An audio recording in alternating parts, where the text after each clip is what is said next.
Buenos días a todos, queridos hermanos.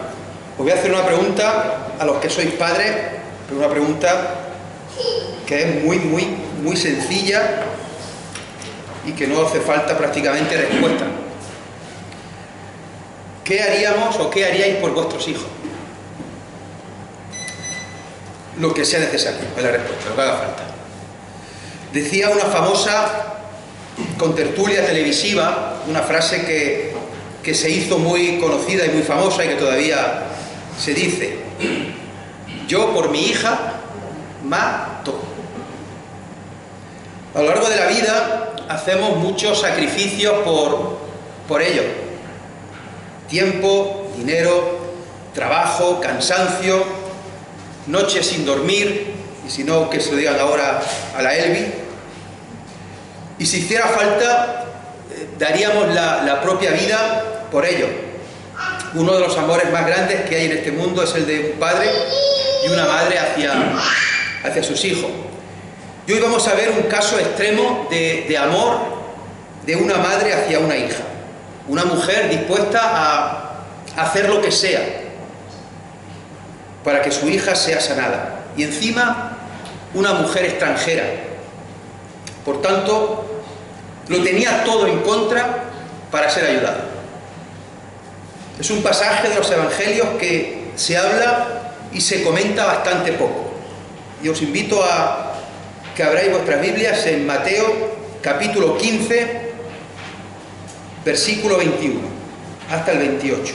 Mateo 15, del 21 al 28. Y también usaremos algo del texto paralelo de Marcos 7, 24, 30. Los otros dos evangelios, los de Lucas y Juan, no mencionan este episodio. Mateo capítulo 15, versículo 21. Saliendo Jesús de allí, se fue a la región de Tiro y de Sidón. Y aquí una mujer cananea que había salido de aquella región clamaba diciéndole: Señor, hijo de David, ten misericordia de mí. Mi hija es gravemente atormentada por un demonio. Pero Jesús no le respondió palabra. Entonces, acercándose sus discípulos, le rogaron diciendo: despídela, pues da voces tras nosotros. Él respondiendo dijo: no soy enviado, sino las ovejas perdidas de la casa de Israel. Entonces ella vino y se postró ante él, diciendo: Señor, socórreme.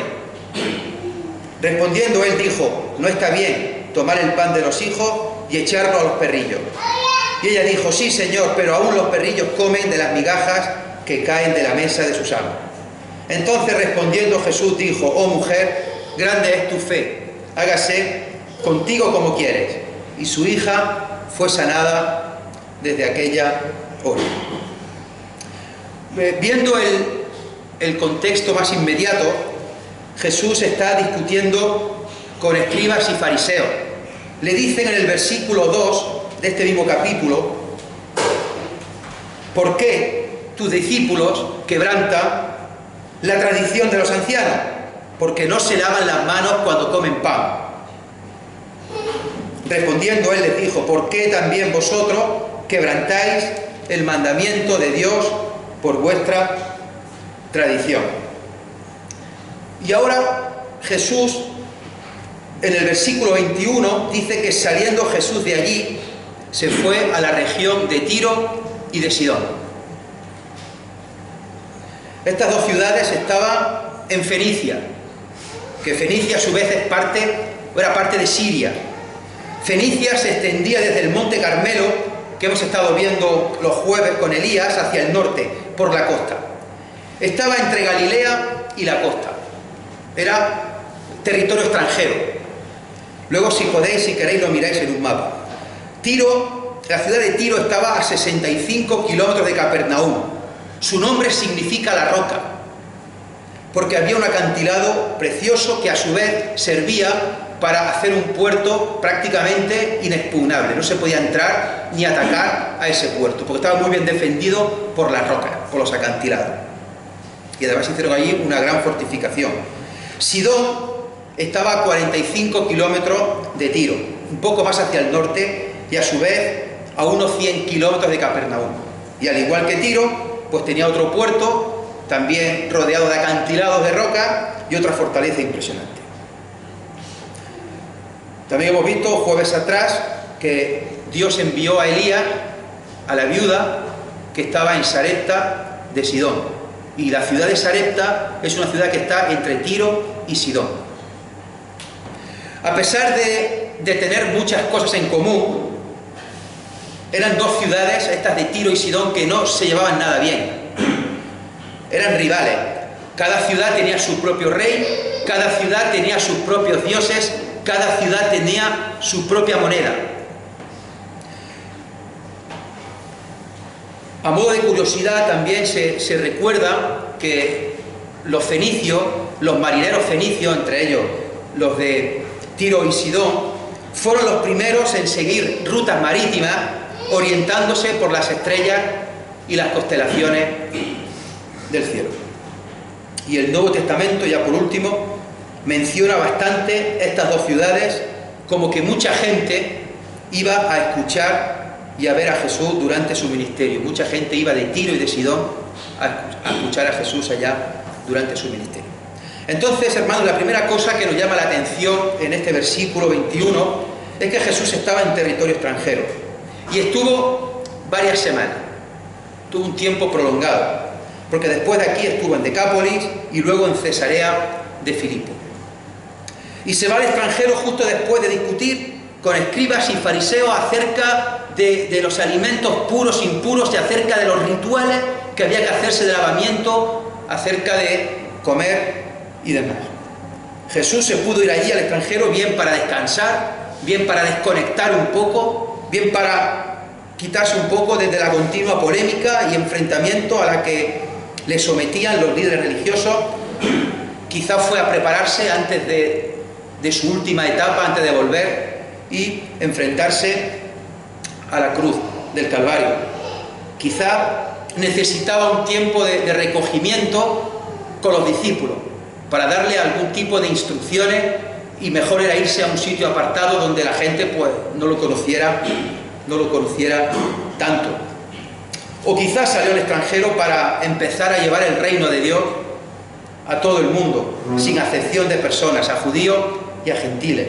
Empezar a derribar barreras, las cuales pues ya fueron definitivamente rotas allá en Hechos 10, con la conversión de Cornelio, el centurión, y aquella frase de Pedro que dice: en verdad ahora comprendo que Dios no hace acepción de personas. Pero aún estando en el extranjero no había descanso, no había recogimiento, no había soledad que le valiera. Allá donde fuera, Jesús, su fama era conocida y fácilmente lo reconocía. Y pasamos al versículo 22, que dice: y he aquí una mujer cananea que había salido de aquella región clamaba diciéndole: Señor, Hijo de David, ten misericordia de mí. Mi hija es gravemente atormentada por un demonio. Este título de Hijo de David no es nada nuevo. De hecho, es el título que más le hacían los propios judíos allá por donde iba.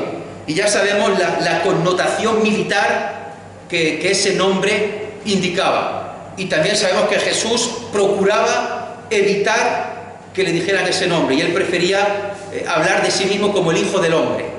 Ya después sí se manifestó como el Cristo, el Salvador, pero de primera no quería que lo identificaran con este nombre de Hijo de David por la connotación militar. El pueblo de Israel tenía la esperanza de que viniera el libertador, de que viniera el Cristo Redentor, y no tanto de una forma espiritual para salvar sus pecados, sino más bien de una forma militar, de una forma de guerra para librarlo de la opresión del Imperio Romano. Y vemos aquí a una mujer cananea, según Marcos es griega, sirofenicia de nación, que se acerca a Jesús y le llama: Señor, Hijo de David, ten misericordia de mí. El detalle de Marcos al decir que es griega y sirofenicia de nación es interesante, porque si leyéramos Josué 9:27, que está hablando de los de esta región, dice, y Josué los destinó aquel día a ser leñadores y aguadores para la congregación y para el altar de Jehová en el lugar que Jehová eligiese, lo que son hasta hoy. Marcos enfatiza que son estos los que sirven para llevar leña y agua. Son gente que sirve, ya que les perdonaron la vida, pero su función era esa. Y esta mujer, viendo la enfermedad de su hija, seguro que habría intentado todos los medios posibles para intentar sanarla. Habría acudido a su templo, habría adorado a sus dioses, posiblemente habría hecho sacrificio de animales a sus dioses,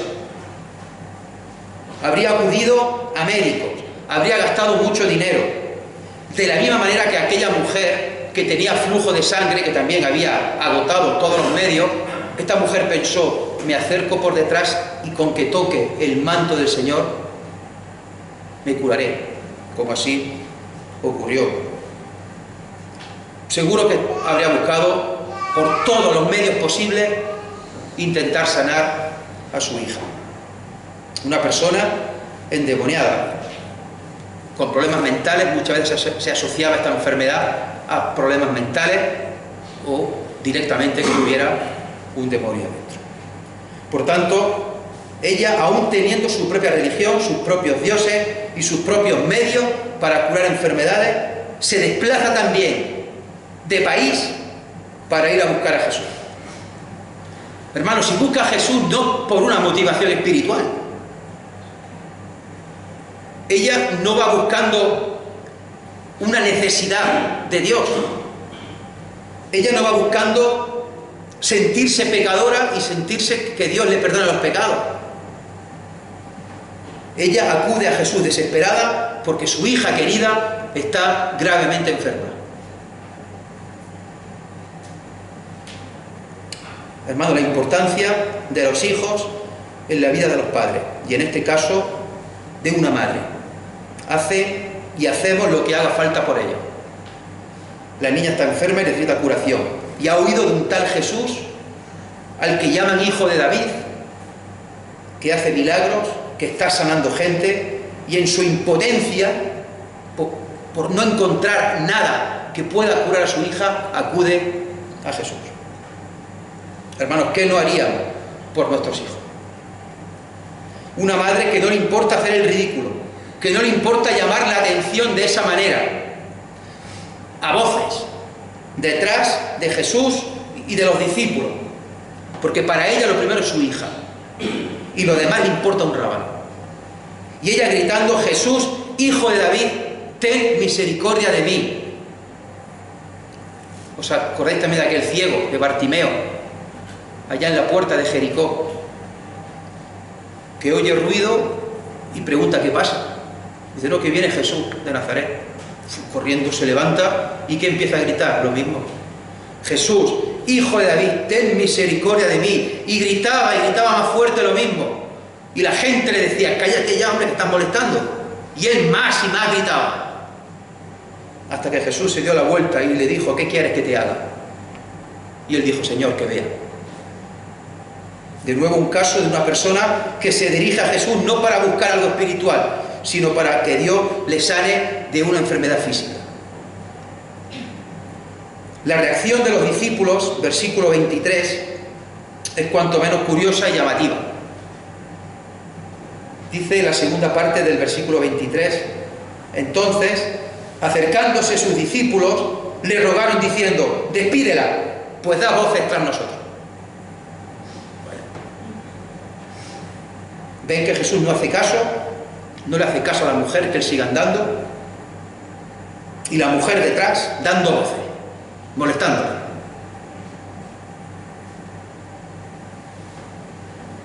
Una actitud bastante fea de parte de los discípulos.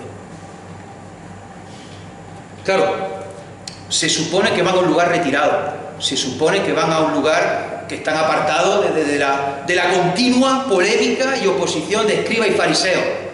Se supone que van a un lugar apartado al que el Señor les dé instrucciones y les dé una serie de enseñanzas a ellos. Y ahora una mujer detrás de ellos gritando y molestando.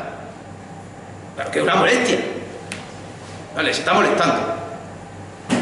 Muestran poca empatía y poca misericordia. Despídela, pues da voces detrás de nosotros. O sea, despídela. Quizá el despídela no va tanto en el sentido de decir, échala de aquí, sino en el sentido de, venga, haz lo que pide y que se vaya y nos deje tranquilos. Hazle caso a su demanda y que se vaya. La reacción de Jesús, también de primeras y en apariencia, por aquí voy a decir mucho en apariencia, mucho en comillas, Jesús está actuando, es bastante parecida a los de los discípulos. Repito, en apariencia, porque luego veremos que no es así. Principio del versículo 23. Pero Jesús no le respondió palabra. Y versículo 24, él respondiendo, no a la mujer que va detrás, sino que la están ignorando totalmente, la mujer pegando voces detrás, los discípulos se acercan, Señor, despídela, y Jesús se dirige a los discípulos. Dijo, no soy enviado sino a las ovejas perdidas de la casa de Israel. Toma. Y toma. Y esta mujer que ven aquí detrás, esta no es de la casa de Israel. Jesús de primeras no le responde palabra, luego responde a los discípulos ignorando a la mujer. Y ahora veremos que más adelante, cuando por fin se dirige a ella, lo hace de nuevo en apariencia, con un total desprecio y rechazo. Algo realmente sorprendente. Es el único caso, o de los pocos, o si alguno más, donde Jesús se dirige así a alguien.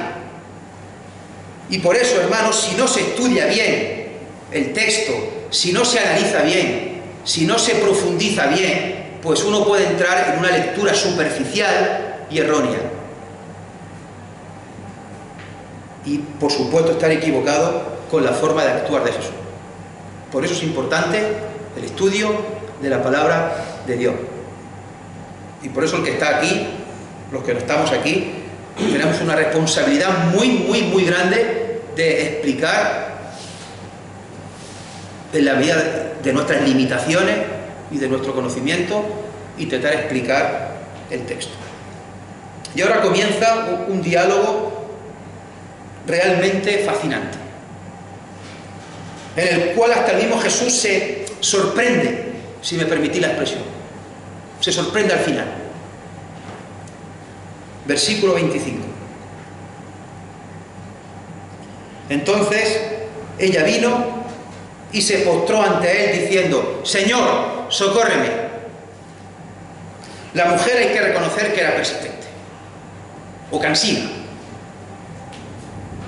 La estaban ignorando, no le hacían ni caso. Jesús seguía andando en silencio y la mujer estaba dando voces. Los discípulos tampoco se dirigían a ella y están hablando entre ellos, ignorando a la mujer. A los discípulos era una molestia, pero ella no cesó hasta que se vio con Jesús. Era su única oportunidad. Y lo primero que hizo fue postrarse. Ella vino y se postró. Cayó de rodillas al suelo. Delante de Jesús. Reconocer que el que estaba allí podía ayudarle. Empezó esta mujer siguiendo a Jesús, llamándole Señor, Hijo de David, ten misericordia de mí. Y ahora continuó postrada, tirada en el suelo, llamándolo de nuevo Señor. Socórreme, Señor, ayúdame, orando para que la ayudara.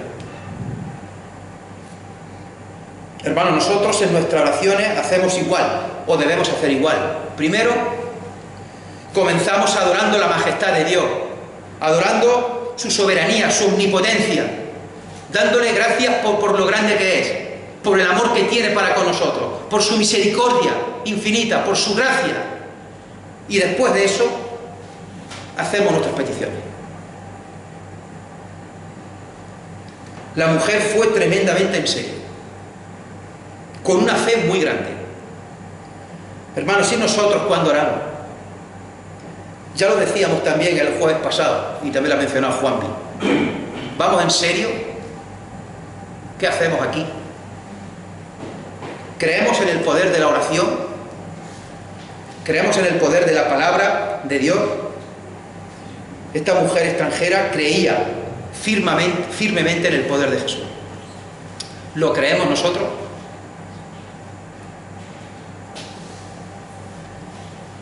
Versículo 26. Respondiendo, él dijo: no está bien tomar el pan de los hijos y echarlo a los perrillos. Madre mía, qué respuesta.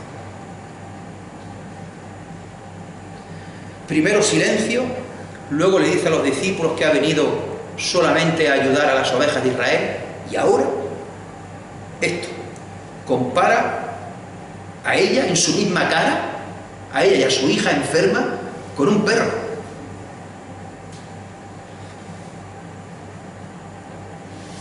Jesús se dirige a la mujer, de nuevo, en un tono aparente de soberbia y de rechazo. Aparente, por si no me ha quedado claro, lo he dicho ya 7 veces.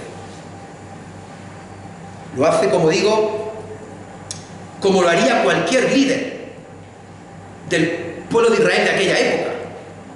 Cualquier líder judío de aquella época trataría a un gentil de esta manera. No hay más que ver en Juan 7, 47 al 49. Entonces los fariseos le respondieron: ¿también vosotros habéis sido engañados? Y se está refiriendo a parte del pueblo. Imaginaos cómo tratarían a la gente extranjera. ¿Acaso ha creído en él alguno de los gobernantes o de los fariseos? Mas esta gente que no sabe la ley, maldita es. Eso es lo que pensaban escribas y fariseos del pueblo. Imaginaos de los extranjeros. Sin embargo, por poner un ejemplo, porque podríamos leer muchísimo, Marcos 6:34, y salió Jesús y vio una gran multitud y tuvo compasión de ellos, porque eran como ovejas que no tenían pastor, y comenzó a enseñarles muchas cosas. Así que por eso sorprende de primeras, y puede sorprender haciendo una lectura superficial del texto, que Jesús hable así. Y está hablando, actuando, interpretando como hablaría un líder religioso del pueblo.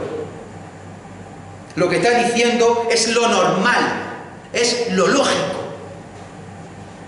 es lo que viene en la palabra de Dios, diría escriba y fariseo.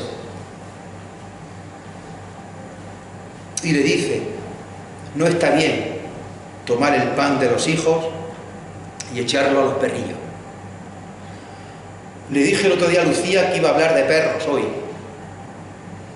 pero no está por la escuela dominical, y lleva varios días diciéndome: ya sé de lo que vas a hablar, de los perros. Vas a decir que los perros no tienen alma y que no pueden ir al cielo. Sí, ya sé que es de eso. Hermanos, los perros antes no estaban tan bien vistos como ahora. Ahora son perros de compañía o perros guardianes. En aquella época era un símbolo de deshonor.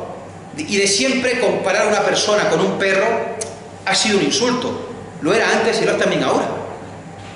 Hay muchas comparativas con animales, algunas no podemos decir, pero algunas son buenas, otras son malas. Por ejemplo, si dices a alguien eres un lince, es un piropo. Pero si dices a alguien eres un perro muerto, es un insulto.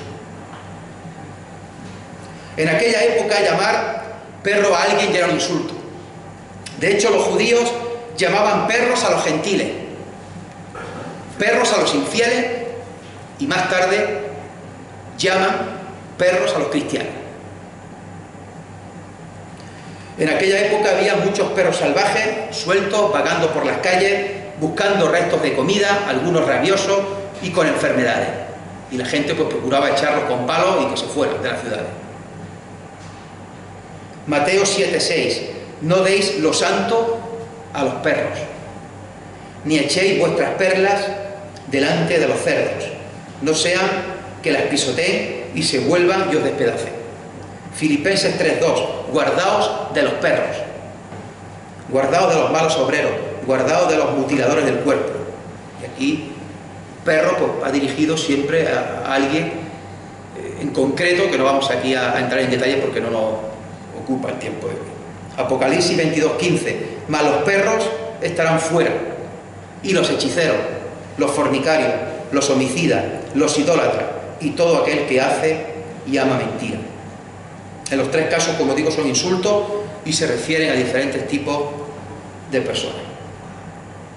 Y aquí Jesús está hablando de hijos para referirse a los judíos, y está hablando de perros o perrillos, como veremos ahora, para referirse a los gentiles, a los que no son del pueblo de Israel. Pero Jesús no usa la expresión perro, en el sentido de un perro salvaje, un perro que va por la ciudad de banduendo, sino que usa la expresión perrillos, en diminutivo. Y aquí la palabra es en tono cariñoso. Y aquí no se refiere a los perros salvajes, se refiere a otro tipo de perro. Son los perros domésticos, los que viven en la casa, los que viven mejor que el dueño, como por ejemplo el Morgan, el perro de Juan Pablo. Perros a los que se quiere, a los que se cuida, a los que se saca de paseo, a los que se le pone la cama para que esté agustico el perro, se les alimenta bien, se les lleva al veterinario a sus vacunas, y se le ponen malos y ya están corriendo al veterinario cualquier cosa. Ya el tono de Jesús no parece tan duro. Ya no son los perros callejeros, son los perros domésticos, los perros que se les cuida bien. Ya no parece tan rechazo. Pero bueno, ¿qué significa esto de coger la comida de los hijos y dársela a los perrillos? El texto paralelo de Marcos dice: deja primero que se sacien los hijos, porque no está bien tomar el pan de los hijos y echarlo a los perrillos. Primero los hijos, primero Israel, primero los judíos, el pueblo escogido de Dios. De hecho, no nació Jesús en otro país, nació y tuvo su ministerio en Israel, tal y como Dios había prometido. Y Jesús está diciendo esto, que habiendo judíos para ayudar, que habiendo judíos para alimentar, pues que no tenía por qué ayudar a gentiles. Teniendo hijos que alimentar, no iba a ir dando de comer a los perrillos. Romanos 1:16, porque no me avergüenzo del Evangelio, porque es poder de salvación a todo aquel que cree, al judío primeramente, y también al griego. Mateo 10:5-6, a los 12 discípulos envió Jesús y les dio instrucciones diciendo: por camino de gentiles no vayáis, y en ciudad de samaritanos no entréis, sino id antes a las ovejas perdidas de la casa de Israel. Efesios 2:11-13, por tanto acordaos de que en otro tiempo vosotros, los gentiles, en cuanto a la carne, erais llamados incircuncisión, por la llamada circuncisión hecha con mano en la carne. En aquel tiempo estabais sin Cristo, alejados de la ciudadanía de Israel y ajenos a los pactos de la promesa, sin esperanza y sin Dios en el mundo. ¿Acaba ahí? Pero ahora, en Cristo Jesús, vosotros, que en otro tiempo estabais lejos, habéis sido hechos cercanos por la sangre de Cristo. Jesús ya estaba empezando a derribar las barreras. La mujer muy lista le dice en el versículo 27, y ella dijo: sí, Señor, pero aún los perrillos comen de las migajas que caen de la mesa de sus amos. En aquella época no había servilletas de papel, tampoco había cubierto. Se comía con las manos, ibas cogiendo con las manos y ibas comiendo. Y cuando tenías las manos muy sucias, o te chupaban los dedos, como se sigue haciendo todavía, lo normal era coger un trozo de pan y con el mismo pan te ibas limpiando las manos. Te ibas limpiando de restos de grasa, de aceite, de lo que fuera. Y con ese pan, ¿qué hacías? Si hay un perro, pues el perro, el cual daba buena cuenta de ello, de esa migaja, de ese pan sucio, de ese pan sobrante. La respuesta de la mujer es fascinante. Esta mujer acepta y reconoce esto, que primero van los hijos de Israel. Vale. Esta mujer no se ofende, esta mujer no se molesta, porque me ha comparado a mí con un perro y a mi hija. No le hace la contraria a Jesús. Ella acepta que Dios ha elegido a su pueblo primero, a los judíos. Pero también esta mujer está convencida de que Dios, ese Dios es tan grande y tiene tanta misericordia, que también tiene compasión hacia los demás, hacia los extranjeros, hacia ella y su hija en este caso. Así que ella suplica, aunque sea por unas migajas de pan, que aunque sean las migajas que caen de la mesa, que ella está dispuesta a cogerlo y a comérselo, que aunque haya un sobrante de la gracia de Dios para ella, que ella lo coge. Fijaros qué diferencia la de esta mujer, mientras los judíos, los hijos, rechazaban el pan de vida. Hermanos, los judíos creían, y los judíos siguen creyendo, que la bendición ha de ser solo para quienes ellos dicen que es el pueblo de Dios. Ellos han olvidado y siguen olvidando y pasan por alto que precisamente la gracia y el amor de Dios es universal, que se hace manifiesto en diferentes situaciones y a diferentes personas, como en este caso una mujer extranjera, sirofenicia o cananea. Hermano, fue Dios el que liberó al pueblo de Israel de la esclavitud de Egipto. Hermano, fue Dios el que eligió a Abraham, un hombre también extranjero, por cierto, de Ur de los Caldeos. Fue Dios quien nos amó a nosotros y envió a su Hijo Jesucristo. Deuteronomio 7, del 7 al 8. No por ser vosotros, más que todos los pueblos, os ha querido Jehová y os ha escogido, pues vosotros erais el más insignificante de todos los pueblos, sino por cuanto os amó y quiso guardar el juramento que juró a vuestros padres, os ha sacado Jehová con mano poderosa y os ha rescatado de servidumbre, de la mano de Faraón, rey de Egipto. Y es importante hacer memoria. Al igual que los judíos hacen memoria, nosotros también la hacemos. Y de hecho todos los domingos venimos aquí a hacer memoria del sacrificio de Cristo mediante los símbolos. Nuestra fe se basa en la memoria. Por eso es tan importante para nosotros el pasado. Diréis que sí, que hay que mirar al futuro, que tenemos los ojos puestos en Jesús, el consumador de nuestra fe, que sí, hermano, pero tenemos que mirar al pasado, a lo que el Señor Jesús hizo en la cruz del Calvario, en su obra expiatoria por cada uno de nosotros. Miramos atrás al pasado y hacemos memoria con este pan y este vino, y lo hacemos todos los domingos, y lo hacemos con solemnidad, con respeto, con alegría, y lo hacemos por necesidad, porque necesitamos tomar de los símbolos. Es muy importante resaltar este apartado, hermano, y es que ni el pueblo de Israel ni nosotros, hoy la Iglesia, somos nada sin el amor, la misericordia y la gracia de Dios. No somos nada por nuestro mérito. Es Dios quien te ha liberado, o quien nos ha liberado de nuestro particular Egipto. Es Dios quien nos ha sacado de nuestro particular Ur de los Caldeos. Es Dios el que toma la iniciativa y el que ha permitido que los gentiles también podamos acceder a la salvación.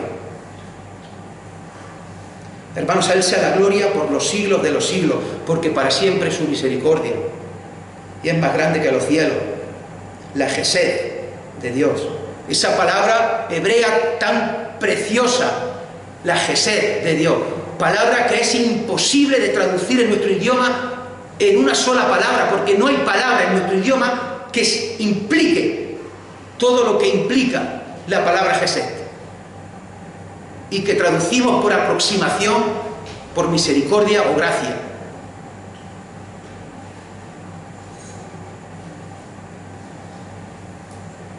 Versículo 28, ya vamos terminando. Entonces, respondiendo Jesús, dijo: oh mujer, grande es tu fe, hágase contigo como quieres. Y su hija fue sanada desde aquella hora. Comenzábamos al principio hablando del contexto. Decíamos que Jesús está discutiendo con escribas y fariseos. Poco después dicen los discípulos: maestro, ¿no sabes que se han ofendido los fariseos con lo que dicen? Se han ofendido.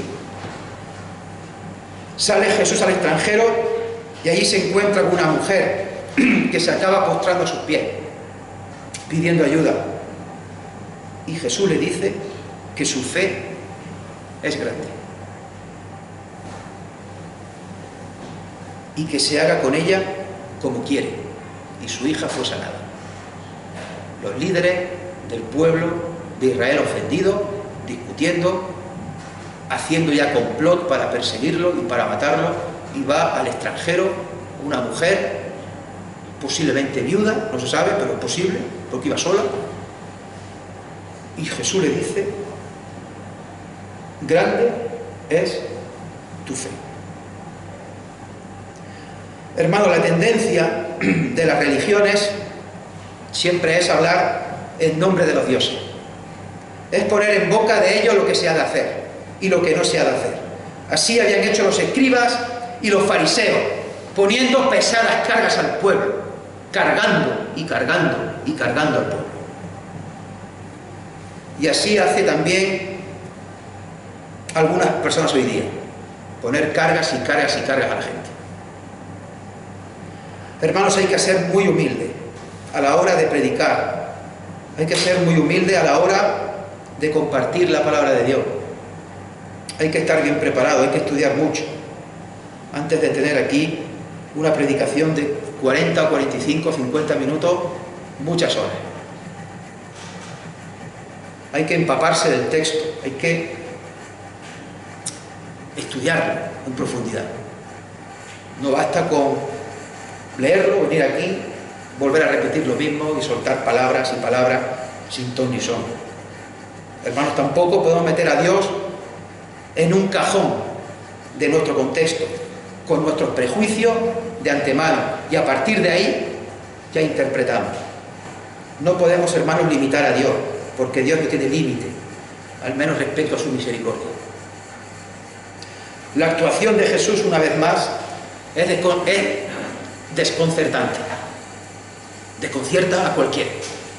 Y desconcierta a los discípulos, desconcierta a los que lo leyeran la Biblia hace 2000 años y desconcierta a los que leemos la Biblia hoy. Sigue desconcertando a Jesús, porque va en contra de la lógica del mundo, va en contra de lo normal, de lo natural. Por eso el reino de Dios es totalmente diferente, hermano.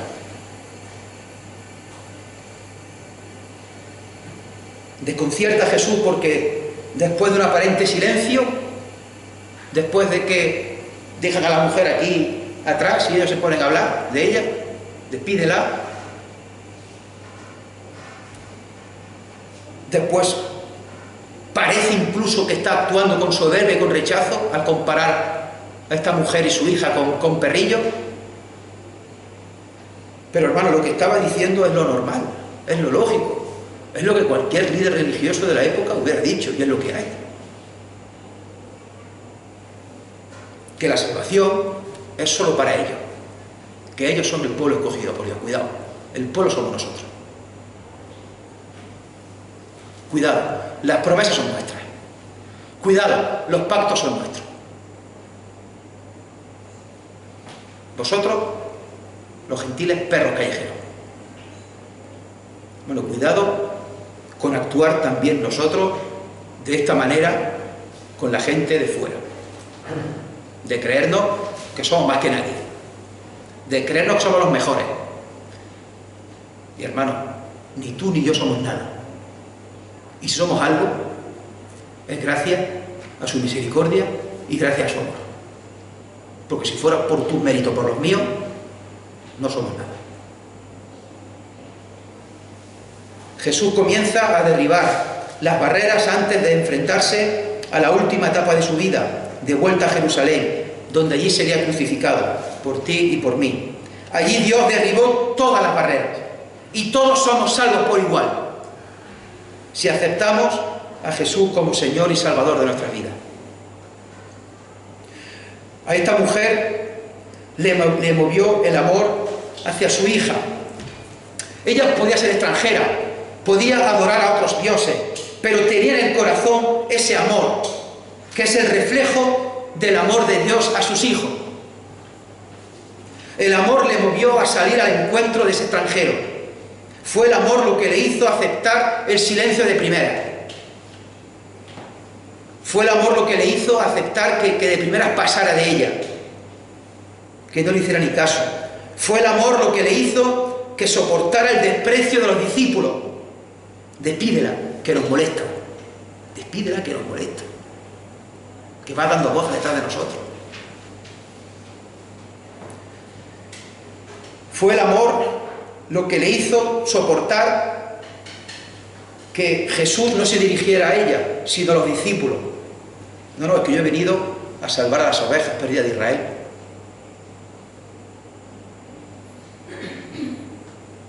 Fue el amor lo que le hizo ver que en ese hombre y en esas palabras había compasión y misericordia. No había dicho perros, había dicho perrillo. Y ahí ya vio algo diferente en este hombre, en este Jesús.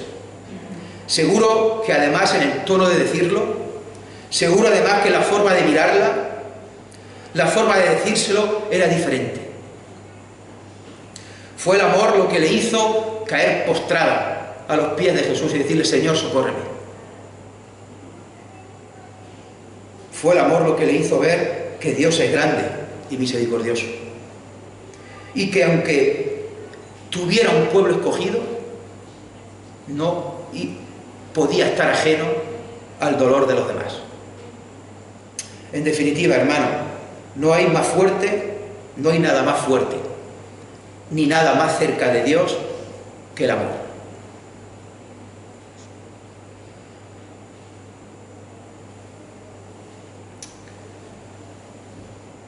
Una cosa sabemos seguro, y que queda claro, es el gran amor y el gran cariño de esta madre por su hija. Hermanos, las barreras no son suficientemente altas como para evitar que ella busque a quien ella cree que puede hacer algo por su hija. Puede haber barreras altísimas. No es que soy extranjera, es que soy sirofenicia, que además que valemos para traer leña y agua. Ella salta la barrera. Insisto que es un problema de barrera, un problema de vida o muerte, un problema de que la hija se cure. Una mujer, como decíamos antes, si era viuda, no lo sabemos, una mujer sola, sin protección, sin ingresos, una mujer desamparada. Quizá a la familia le echamos una mano. Una mujer inteligente, una mujer muy lista. Una mujer que es capaz de discutir con un maestro. Una mujer capaz de discutir con Jesús, en el buen sentido, porque ella le responde, le replica a Jesús. Y Jesús dice: oh mujer, grande es tu fe. Una mujer que utiliza el propio razonamiento del maestro. Jesús habla de hijos y de perrillos y ella sigue usando el razonamiento de Jesús. No se cuestiona por qué unos sí y por qué otros no. Supongo que porque sus dioses pues tendrían también un comportamiento parecido. Lo que ella quiere resaltar es que es posible algo de bendición, algo de misericordia, aunque sea un poco. Que los dioses, sea el que sea, en este caso Dios de Israel, pueda hacer algo maravilloso por ello. Hermano, no hay límite para la gracia y para el amor de Dios. Y si estamos hoy aquí nosotros, es por ese amor, esa misericordia, esa gracia llevada al límite, de enviar a Jesús, al Creador y el sustentador del universo, a que se hiciese hombre, se hiciese siervo y diese su vida por cada uno de nosotros.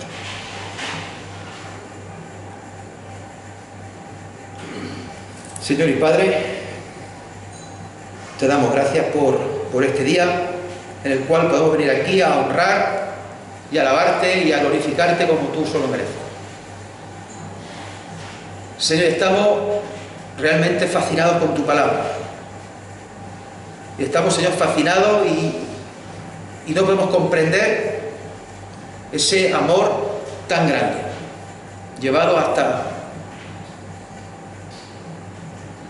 lo máximo, que fue entregar a tu Hijo Jesucristo, a tu Hijo unigénito, para que diese su vida por cada uno de nosotros.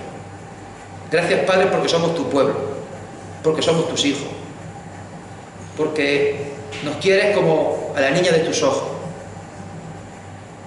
Gracias, Padre, por el ejemplo de tu palabra.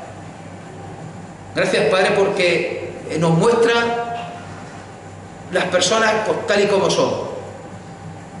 Nos muestran a unos discípulos que realmente fueron grandísimas personas, grandísimos siervos tuyos, pero que no fueron perfectos, y en este caso pues quizás no estuvieron a la altura, como otras muchas veces. Pero Señor, ¿qué podemos decir nosotros? ¿Cuántas veces seguimos también fallando y equivocándonos? Tenemos el ejemplo de una mujer extranjera y nos enseña, Señor, que tiene una fe muy grande, un amor llevado también al máximo por su hija, y que acude a Jesús y se postra en adoración y convencida de que le puedes ayudar. Señor, y nosotros también acudimos postrados delante de tu presencia en adoración y te suplicamos, Señor, socórranos, Señor, ayúdanos. Creemos realmente, como esta mujer, que tú tienes poder para cambiar vidas, tienes poder para hacer cualquier cosa. Tenemos una fe tan grande como ella, y sobre todo el protagonista de la historia, el Señor Jesús. Puede parecer desconcertante, puede parecer que está hablando mal a la mujer, pero Señor, todo eso forma parte de una forma de actuar, y el Señor Jesús la ayudó, tuvo misericordia de ella, como ha tenido misericordia de nosotros. Y como todavía puede seguir teniendo misericordia de todo aquel que venga delante de tu presencia, se arrepienta de sus pecados y te acepte como Señor y Salvador de su vida. Gracias, Padre, porque la gracia, la misericordia, el amor, la gesed de Dios es infinita y no tiene límite. Señor, queremos pedirte perdón por si alguna vez nosotros levantamos barreras que no corresponden. Queremos, Señor, que nos aumentes la fe, que nos des discernimiento, que nos des sabiduría para saber actuar correctamente nuestro vivir diario. Queremos, Señor, que nos aumentes la fe para estudiar tu palabra, para que podamos seguir creciendo día a día. Y es realmente, Señor, un tesoro lo que tenemos aquí, tu palabra. Poder conocer y conocerte cada día más y más. Gracias, Padre, por esta reunión. Gracias, Padre, por mis hermanos que están hoy aquí. Y nos acordamos de aquellos que no puedan estar aquí con nosotros hoy. Especialmente que tú cuides de los que están enfermos. Que tú cuides de los mayores que tienen achaques y no pueden venir. También, Señor, que tú estés con los que están fríos en la fe. Señor, que tú les des de tu Santo Espíritu, de tu calor, para que puedan sentir el deseo de juntarse de nuevo con nosotros. Queremos alabarte y glorificarte como tú se lo mereces. En el nombre de Jesús. Amén.